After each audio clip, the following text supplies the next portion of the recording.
What's going on, guys? Welcome back to Five Takeaways, and this is celebrating Men's Mental Health Awareness Month. That is right, everybody. June is Men's Mental Health Awareness Month, and I thought it would be good to kind of cover that and maybe bring some awareness myself.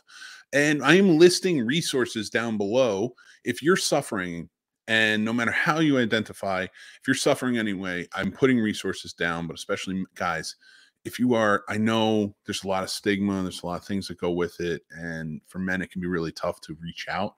But please do. If you need help, go down below. Go check out the links. I'm doing things that where maybe you can go and look for a therapist in your area that is covered by your insurance. But I'm also have links down there for places if you don't have insurance, it's tough. But groups, things like that, you can do. Just go check it out. Maybe it'll help you. But the resources are there. But these are my top 5 therapists from movies that I just really enjoy, gravitate towards watching stuff like that. I'm also going to do TV shows next week, and I'm going to cover that as well. Now, these are male therapists. I'm going to do female therapists next time we get to women's mental health awareness, which is in March. And but I thought I would go with the male for now. And well, let's just start. Number 5 is Malcolm Crowe. Dr. Malcolm Crowe from The Sixth Sense. Bruce Willis played him. Of course, this one is, I'm choosing him because this guy went to work even after he was dead. And I gotta give it to him. That is dedication. He went, he saw this kid suffering, and he went and he helped. And it's a good movie, and he was a good doctor in it. And I think he should be on there. That's a lot of dedication. I really enjoyed that about it. But it only gets better from there, because number 4 is one of my favorite movies from Grosse Point Blank. It's Dr. Oatman, played by Alan Arkin. He has so much fun in this movie. He's working with John Cusack's character in the movie, who plays an assassin. If you haven't seen it, you should definitely check it out. It's a very fun movie with a lot of dark elements, but the comedic timing in it is fantastic. And Alan Arkin really plays it well. And not his first time playing a therapist, by the way. He has also played Sigmund Freud in a Sherlock Holmes movie in the 70s, the 7% Solution. That's a good one, too. But that's a freebie. No, but this one is really good. It's a lot of fun. He plays somebody who's trying to help him get out of this life and kind of forgive himself for everything. But it kind of goes awry. So you should definitely go check it out. He's great in the role. Number 3 is Dr. Ben Sobel from Analyze This and Analyze That, played by Billy Crystal. The one thing I really liked about this is it's very in-depth about it. Both of these movies are in the 90s. Well, actually, all 3 of them are in the 90s.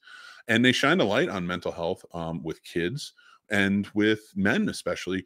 And these last 2, especially men who are regarded as tough guys. You have an assassin and now you have a mob boss. That is very different from what we're used to, or these stigmas that have been put on about mental health and especially men. So to see Robert De Niro, who was like the big tough guy, especially doing these movies coming off of like Heat and things like that, and his past of like Goodfellas and things, to play a mob boss who needs to go into therapy, and with The Sopranos coming in and playing up on that and things, it was really cool to see. And they even touched down on that in the second one.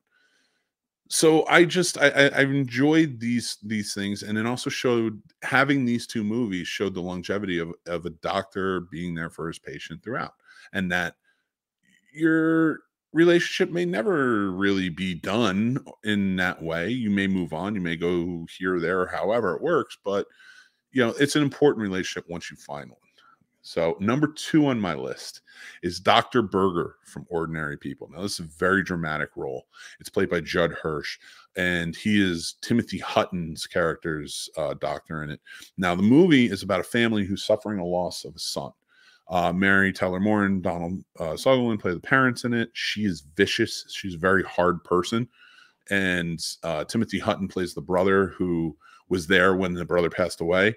And he's dealing with this grief and this guilt that he has. And it's just really tough on him. So as it goes on, he's seeing the therapist. And Dr. Berger, is played by Judd Hirsch in it, is fantastically done. He's really well done. I think he's one of the best. If it wasn't for my number 1, he might have been number 1 on it. But yeah, he just the way he kind of reaches out, I think sets the tone for how we see therapists going forward in movies. And if you haven't seen it, it's a very dramatic role, but I do think you guys should check it out. It is really well done. It's directed by Robert Redford as well.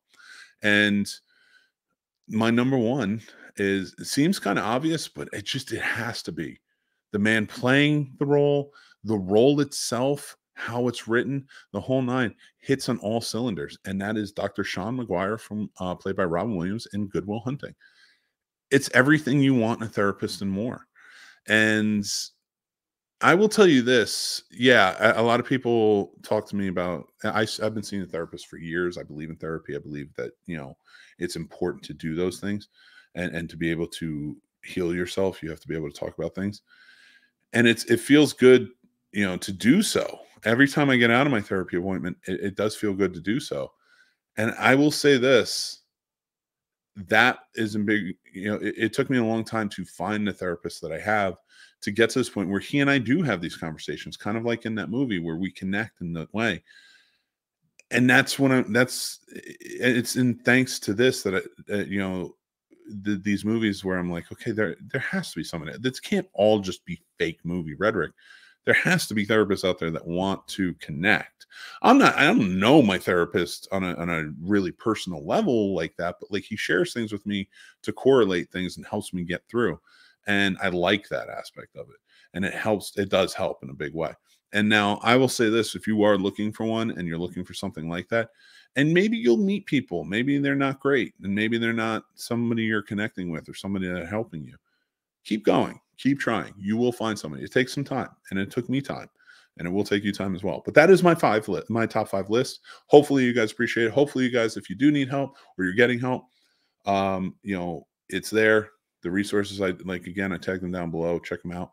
We're also, please go check out the Scene Snobs channel, the podcast, all that stuff. This is more about mental health awareness, so I don't want to pitch my stuff too much, but we are here. If you would give us a like for this video, maybe a subscribe, we'd appreciate it. But I'm not going to be forceful or anything like that, especially with something like that's as important as this. But thank you guys for watching. Thank you for checking us out. And we just truly appreciate you. So until next time, I'm Mick Manhattan. I will talk to you guys very, very soon. And yeah, stay groovy and keep on watching. Take care.